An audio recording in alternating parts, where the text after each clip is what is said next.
So okay buddies, आज हम देखने वाले हैं मुस्को टेंसेई के सीजन 2 के एपिसोड नंबर 14 को। एपिसोड की शुरुआत होती है अपने लीचर से, जो यहाँ पर बता रहा होता है कि उसको अपने घर को रेनोवेट करवाए हुए 1 हफ्ता बीत चुका है। अब उसने यहाँ पर नया घर खरीदा है तो उसको अपने दोस्तों को पार्टी भी देनी होगी, लेकिन यहाँ पे रूडियस का प्लान है सबको अपनी वेडिंग रिसेप्शन में बुलाने का। अब यहाँ पर रूडियस बताता है कि वो किस किस को इन्वाइट करने वाला है। वो यहाँ पर बुलाने वाला है महिला लीचर एलिना लिसा को, जेनोवा को, जूली को, सीनियर क्लिफ को, लीनिया को, परसीना को, बड़ी गाड़ी को, वाइस प्रिंसिपल जीनियस को और सोलैट को। और इसके बाद रूडियस सिल्फी को कहता है तुम एरियल, ल्यूक और 2-3 और लोगों को बुला लेना। इसके बाद रूडियस ये भी बताता है कि उसने पॉल और बाकी लोगों को भी मैसेजेस भेज दिए हैं, लेकिन वो बहुत दूर है तो उसे पता नहीं कि उन्हें आने में कितना समय लग जाए। यहाँ पर सिल्फी उससे कहती है शायद तुम नाना होशी को बुलाना भूल गए हो। रूडियस कहता है मैं नहीं जानता कि वो आएगी भी या नहीं आएगी। सिल्फी कहती है वो आएगी। एंड इस बात को सुनने के बाद यहाँ पर रूडियस उसको भी इनवाइट करने की सोचता है। इसी के साथ रूडियस ये कहता है हम लोग इतनी प्रिपरेशन तो कर रहे हैं, लेकिन पता नहीं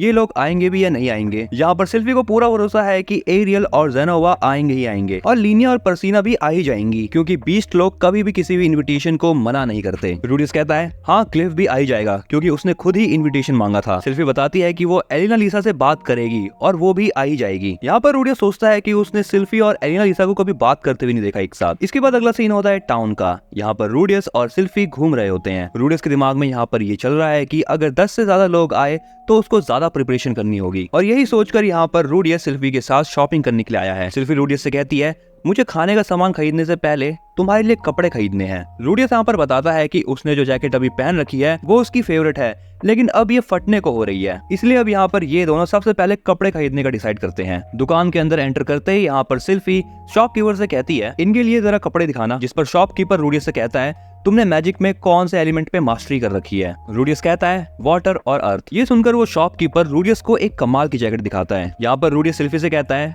तुम्हें कौन सी जैकेट पसंद है। सिल्फी यहाँ पर एक जैकेट निकाल के रूडियस से कहती है ये जैकेट सेम वैसी ही है जैसा तुम पहना करते हो। शॉपकीपर बताता है कि जो जैकेट सिल्फी के हाथ में अभी है वो डीमन कॉन्टिनेंट के लकी रैट्स के स्किन से बनी हुई है। इसी के साथ वो बताता है कि इस ड्रेस का डिजाइनर है काजुरा, एंड इसी के साथ साथ इस पर पॉइजन और एसिड का कोई भी फर्क नहीं पड़ता। यहाँ पर रूडियस को ये जैकेट पसंद तो आती है, लेकिन वो प्राइस देख के सोचने लगता है। तभी यहाँ पर ये शॉपकीपर रूडियस से उसका नाम पूछता है। यहाँ पर ये शॉपकीपर ये बात जान के हैरान हो जाता है कि रूडियस ग्रे रैट फैमिली से है। शॉपकीपर रूडियस से कहता है मास्टर ल्यूक की हमारे से बहुत अच्छी जान पहचान है, इसीलिए इस टाइम मैं आपको डिस्काउंट दे सकता हूँ। ड्रेस लेने के बाद यहाँ पर ये लोग बहुत सारी शॉपिंग करते हैं और शॉपिंग करते करते वापस घर आ जाते हैं। इसके बाद अगले सीन में रूडियस और सिल्फी बाथटब में होते हैं। यहाँ पर ये लोग ये बात कर रहे होते हैं कि आज इन्होंने कितनी सारी शॉपिंग करी, लेकिन अभी भी इनको अपने पूरे घर को भरने के लिए बहुत सारा सामान चाहिए। रूडियस को अब यहाँ पर किसी बात की टेंशन होती है। रूडियस को ऐसा देखकर यहाँ पर सिल्फी उससे कहती है तुम टेंशन मत लो, मिस एरियल मुझे पैसा देती रहती है। और बात रही खाना बनाने की, तो मैंने अपनी मॉम और लीलिया से सीखा था खाना बनाना। सिल्फी को ऐसी बातें करता हुआ देखकर रूडियस सिल्फी से कहता है तुम तो एक अच्छी वाइफ बन चुकी हो,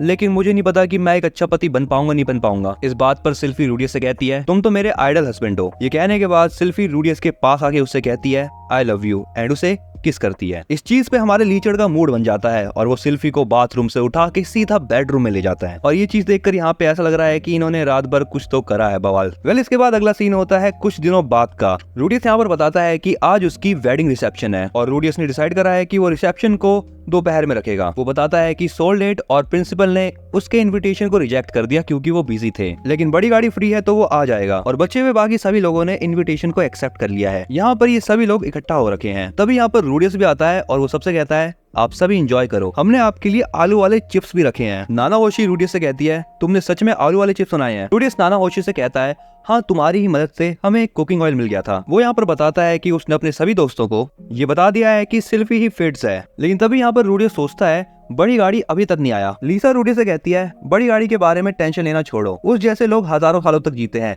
इसलिए उन्हें टाइम की कदर नहीं होती, तो तुम ऐसा मान के चलो कि उसे आने में 1 महीने लग जाएंगे। रूडियस सोचता है अगर ऐसी बात है तो यार खाना तो तब तक ठंडा हो जाएगा। पर अब यहाँ पे अगले सीन में रूडियस और सिल्फी एक साथ खड़े होते हैं। रूडियस यहाँ पर सबको थैंक्स कहता है क्योंकि ये सभी लोग टाइम निकाल के उसके रिसेप्शन में आए। इसके बाद यहाँ पर वो कुछ अनाउंस करने वाला होता है, लेकिन तभी यहाँ पर बड़ी गाड़ी आ जाता है। सब लोग उसको देख रहे होते हैं और लिसा उससे कहती है तुम लेट हो बड़ी गाड़ी। बड़ी गाड़ी यहाँ पर बताता है कि उसको मोस्ट अनएक्सपेक्टेड टाइम पे पहुंचना होता है, क्योंकि उनके यहाँ पर ऐसा करना एक ट्रेडिशन रिसेप्शन है। इसके बाद बड़ी गाड़ी रूडियस को बताता है कि उसके रिसेप्शन में आने के लिए बड़ी गाड़ी को बहुत सारी दिक्कतों का सामना करना पड़ा, इसीलिए रूडियस को बड़ी गाड़ी का एहसान मानना चाहिए। रूडियस भी बड़ी गाड़ी को थैंक्स कह देता है और अपनी बात को कंटिन्यू करता है। वो सबको बताता है कि वो और सिल्फी शादी करने वाले हैं। वो ये भी कहता है कि वो दोनों अभी यंग है, लेकिन एक दूसरे की मदद से वो सब कुछ मैनेज कर लेंगे। लेकिन वो ये कहते कहते थोड़ा सा अटक रहा होता है और उसको यहाँ पर ये सारी चीजें थोड़ी सी अजीब भी फील हो रही होती है। तभी यहाँ पर बड़ी गाड़ी उसके कंधे पे हाथ रखते हुए कहता है, तुम चिंता मत करो, तुम्हें फॉर्मेलिटीज करने की कोई भी जरूरत नहीं है। तुम बस इतना ही चाहते हो ना कि सबको ये पता चल जाए कि तुम दोनों एक दूसरे से प्यार करते हो। बड़ी गाड़ी से इतना मोटिवेशन लेने के बाद रूडियस सबसे कहता है, मैं आप सबसे ही होप करता हूँ कि हमारी इस जर्नी में आप सभी लोग हमारी मदद करेंगे। और इस बात पर यहाँ पर सभी लोग चीयर्स करते हैं। अगले सीन में यहाँ पर सभी गेस्ट खा पी रहे होते हैं और नाना होशी भी यहाँ पर आलू वाले चिप्स को पेल रही होती है। इसके बाद अगला सीन शाम का होता है। यहाँ पर एरियल सिल्फी को कॉन्ग्रेचुलेट्स करती है और वो उससे पूछती है,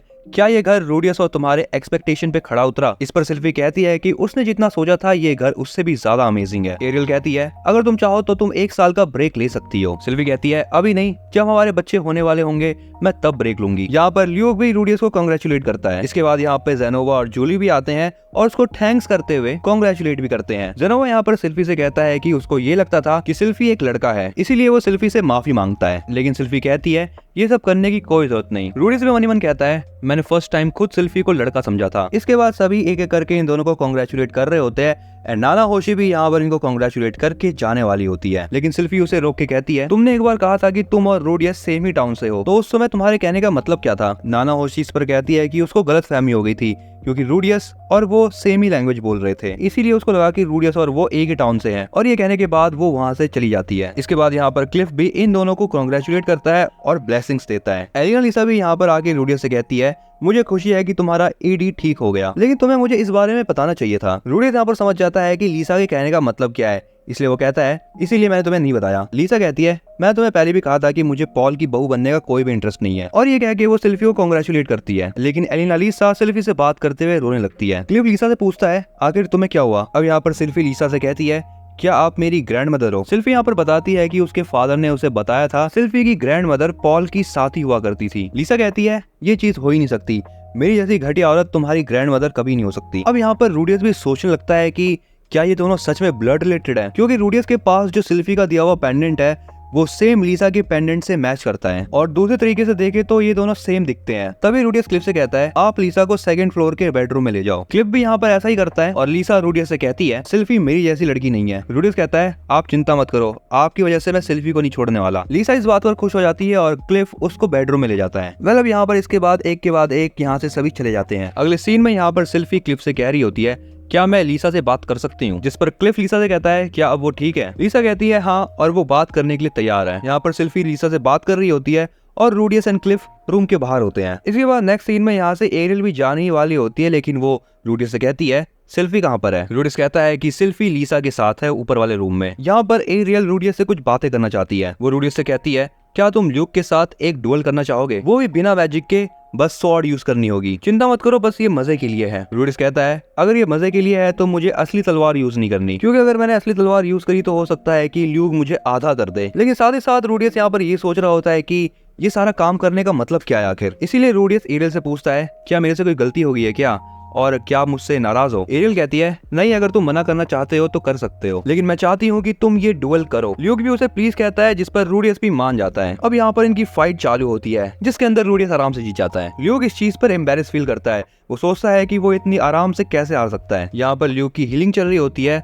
और हील होते हुए वो रूडियस से कहता है, तुम सिल्फी का ख्याल रखना। रूडियस कहता है, हाँ मैं बिल्कुल करूंगा, लेकिन आप मुझे बता सकते हो कि इस डुएल का मतलब क्या था? पीछे से एरियल आते हुए कहती है, ये सारी बातें इंपॉर्टेंट नहीं है, हम सिल्फी के दोस्त हैं, इसीलिए हमारी सोच उसे लेकर थोड़ी अलग है, लेकिन तुम ऐसा मान सकते हो कि ये डुएल बस प्राइड के लिए था। रूडियस यहाँ पर समझ जाता है कि ये दोनों यहाँ पर रूडियस को टेस्ट कर रहे थे कि वो सिल्फी के लायक है भी या नहीं। एरियल रूडियस को बताती है, फ्यूचर में एरियल को आसुरा किंगडम वापस जाना होगा, तो वहाँ पर उसके पास बस 2 रास्ते होंगे, या तो वो क्वीन बन जाए या फिर मर जाए। लेकिन ऐसा जरूरी नहीं कि सिल्फी भी मुझे फॉलो करे। वो ना ही रॉयल है और ना ही नोबल, वो मेरी बॉडीगार्ड ही बस टेलीपोर्टेशन इंसिडेंट की वजह से बनी। आगे एरियल ये भी बताती है कि उसे सिल्फी के भरोसे रहना बंद करना पड़ेगा, क्योंकि अब सिल्फी की खुद की भी एक जिंदगी होने वाली है। आगे वो रूडियस को ये बताती है, जब तुम्हारे बच्चे होंगे तब तुम सिल्फी को अपने पास ही रोक लेना। लेकिन इसी के साथ वो ये भी कहती है कि अगर उसने सिल्फी का अच्छे से ख्याल नहीं रखा तो ये लोग सिल्फी को वापस ले जाएंगे। रूडियस कहता है आप चिंता मत करो। इसके बाद यहाँ से ल्यूक और एरियल भी चले जाते हैं। अगले सीन में सिल्फी लीसा के साथ नीचे आ रही होती है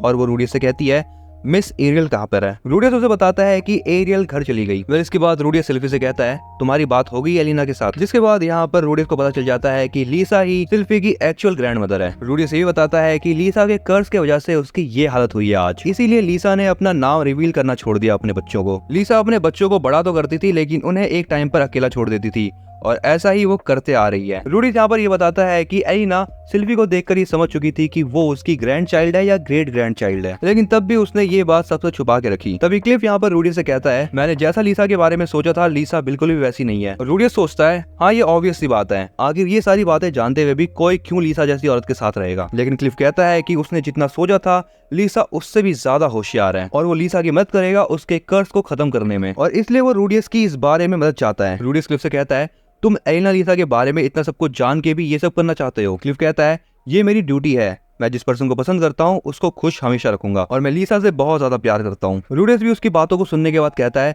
हाँ मैं तुम्हारी मदद करने के लिए तैयार हूँ। एंड इसके बाद अगले सीन में लीसे और क्लिफ भी यहाँ से चले जाते हैं। इसके बाद अगले सीन में यहाँ पर सिल्फी रूडियस से कहती है कि वो अपने बाल बड़े करना चाहती है ताकि वो रूडियस को और भी ज्यादा खुश रख सके। रूडियस भी यहाँ पर सिल्फी की बातों को सुनकर कहता है अगर ये ऐसी बातें करती रही तो मुझे रोना आ जाएगा। एंड इसके बाद ये लोग अपने कमरे में चले जाते हैं और इसी के साथ बड़ी ये वाला एपिसोड होता है यहाँ पर एंड। और कमेंट करके बताओ कि ये एपिसोड तुम्हें कैसा लगा और इसमें से कौन सी चीज तुम्हें अच्छी लगी या फिर बुरी लगी। इस वीडियो को फटाफट से लाइक कर दो और अगर तुम चैनल पे नए हो तो चैनल को सब्सक्राइब कर लेना ऐसे ही एनिमे कंटेंट को देखने के लिए।